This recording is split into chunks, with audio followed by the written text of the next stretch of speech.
নমস্কাৰ, আজি হৈছে 11 আগষ্ট। এই মুহূৰ্তত লৈ আহিছোঁ আপোনালোকৰ কাৰণে বহুকেইটা গুৰুত্বপূৰ্ণ খবৰ লগতে বহুকেইটা ভয়ংকৰ খবৰ। প্ৰতিটো খবৰে আপোনালোকে জনাটো অতিকৈ প্ৰয়োজনীয়। এই মুহূৰ্তত দিব বিচাৰিছোঁ প্ৰথমটো গুৰুত্বপূৰ্ণ খবৰ আপোনালোকৰ কাৰণে।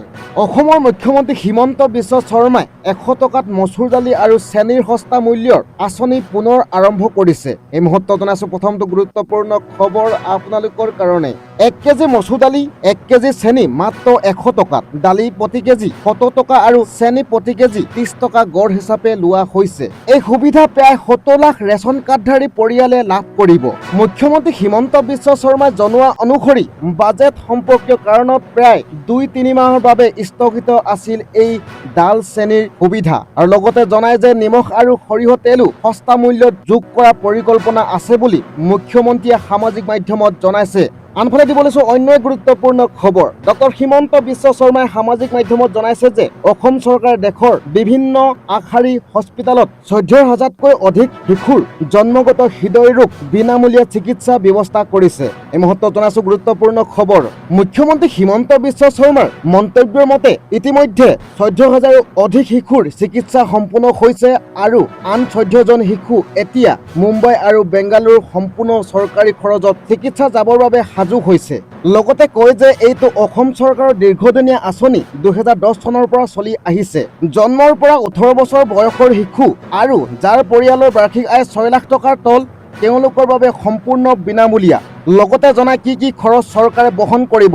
স্ক্ৰিনিং পৰীক্ষা নিৰীক্ষা আৰু অস্ত্ৰোপচাৰ, ৰোগী আৰু এজন অভিভাৱকৰ যাতায়াত বিমান খৰচ বিনামূলীয়াকৈ দিব চৰকাৰে। আৰু ইয়াৰ লগতে হস্পিটেলত থকা সময় থকা খোৱা ব্যৱস্থা সম্পূৰ্ণ বিনামূলীয়া কৰিছে হিমন্ত চৰকাৰে।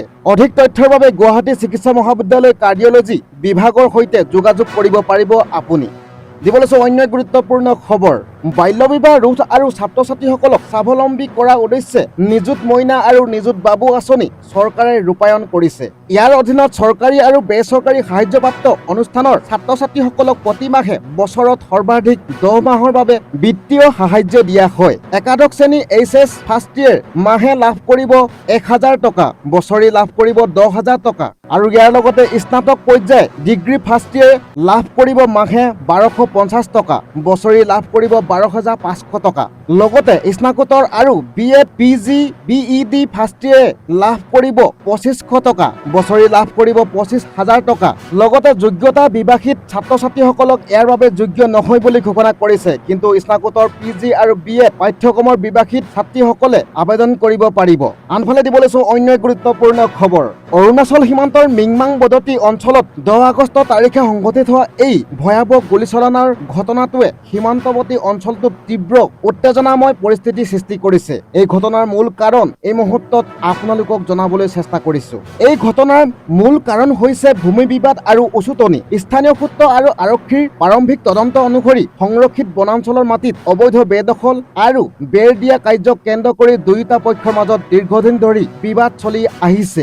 আহতসকলৰ ভাষ্য অনুসৰি অৰুণাচলৰ পক্ষই তেওঁলোকক এই ভূমি সংঘাত সন্দৰ্ভত এক শান্তিপূৰ্ণ আলোচনাৰ বাবে মাতি পঠিয়াইছিল। কিন্তু আলোচনাৰ বাবে গৈ পুৱাৰ মাত্ৰকে অৰুণাচলী দুৰ্বৃত্তই আৰু অৰুণাচল আৰক্ষী লোকে সাধাৰণ সাজ পোছাকত আহি অসমৰ লোকসকলক লক্ষ্য কৰি অৰ্তকিত নিবিচাৰ গুলীচালনা আৰম্ভ কৰে।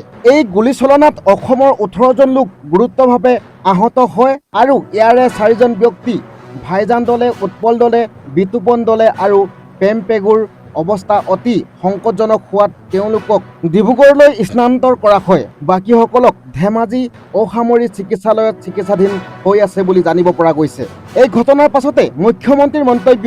অসমৰ মুখ্যমন্ত্ৰী হিমন্ত বিশ্ব শৰ্মাই কয় যে এই ঘটনাটোক ৰাজ্যিক পৰ্যায় নহয় বৰঞ্চ এক স্থানীয় সংঘাত বুলি আখ্যা দিছে। ইয়াৰ লগতে তেওঁ দৃঢ়তাৰে কয় যে কোনো পৰিস্থিতিতে অসমে নিজৰ 1 ইঞ্চি ভূমিও এৰি নিদিয়ে। ইতিপূৰ্বে দুয়োখন ৰাজ্যৰ মাজত স্বাক্ষৰিত হোৱা ঐতিহাসিক নামচাই ঘোষণা অনুসৰি বেছিভাগ সীমান্ত বিবাদ সমাধান কৰা হৈছে। বৰ্তমান এই ঘটনাৰ পিছত যিবোৰ অঞ্চলত এতিয়াও মাটিৰ সীমা নিৰ্ধাৰণ হোৱা নাই সেইবোৰ অতি সোনকালে উপ সমিতিৰ গঠন কৰা স্থায়ীভাৱে সমাধান কৰিবলৈ দুয়োখন চৰকাৰে সন্মতি প্ৰকাশ কৰিছে।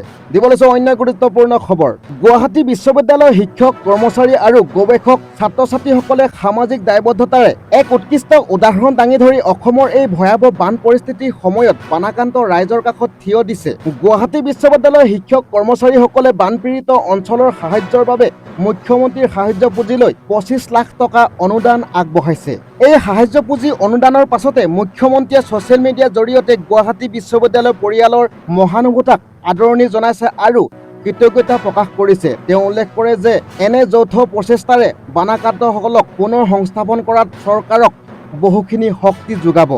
আনফালে দিব লৈছো অন্য গুৰুত্বপূৰ্ণ খবৰ। 2000 টকাত কিনিব লাগিব ঘৰুৱা চিলিণ্ডাৰ। পৰিত্ৰাণ পাবলৈ কি কৰিব এই মুহূৰ্তত জনাই আছোঁ আপোনালোকক গুৰুত্বপূৰ্ণ খবৰ আজিৰ দিনটোৰ। লাখ লাখ LPG গ্ৰাহকৰ বাবে আহি পৰিছে এই মুহূৰ্তত জৰুৰী খবৰ। 2000 টকাত কিনিব লাগিব 14 কেজিৰ ঘৰুৱা চিলিণ্ডাৰ। দুগুণ দামৰ পৰা পৰিত্ৰাণ পাবলৈ আজিয়ে কৰক এইকেইটা কাম। 16 আগষ্টৰ ভিতৰত EKYC নকৰিলে বিপদত পৰিব গ্ৰাহকসকলে। 1000 টকা গেছ চিলিণ্ডাৰত ভৰিব লাগিব 2000 টকাৰো অধিক। ডিষ্ট্ৰিবিউটাৰ্ছ ফেডাৰেশ্যনে জনালে এই কথা। ইতিমধ্যে SMS যোগে গ্ৰাহকলৈ সতৰ্কবাণী চৰকাৰী খণ্ডৰ তেল কোম্পানীৰ। আপুনি ঘৰতে বহি অনলাইন যোগে নহ'লে গেছ কোম্পানীৰ সৈতে যোগাযোগ কৰক EKYC সম্পূৰ্ণ কৰিবলৈ।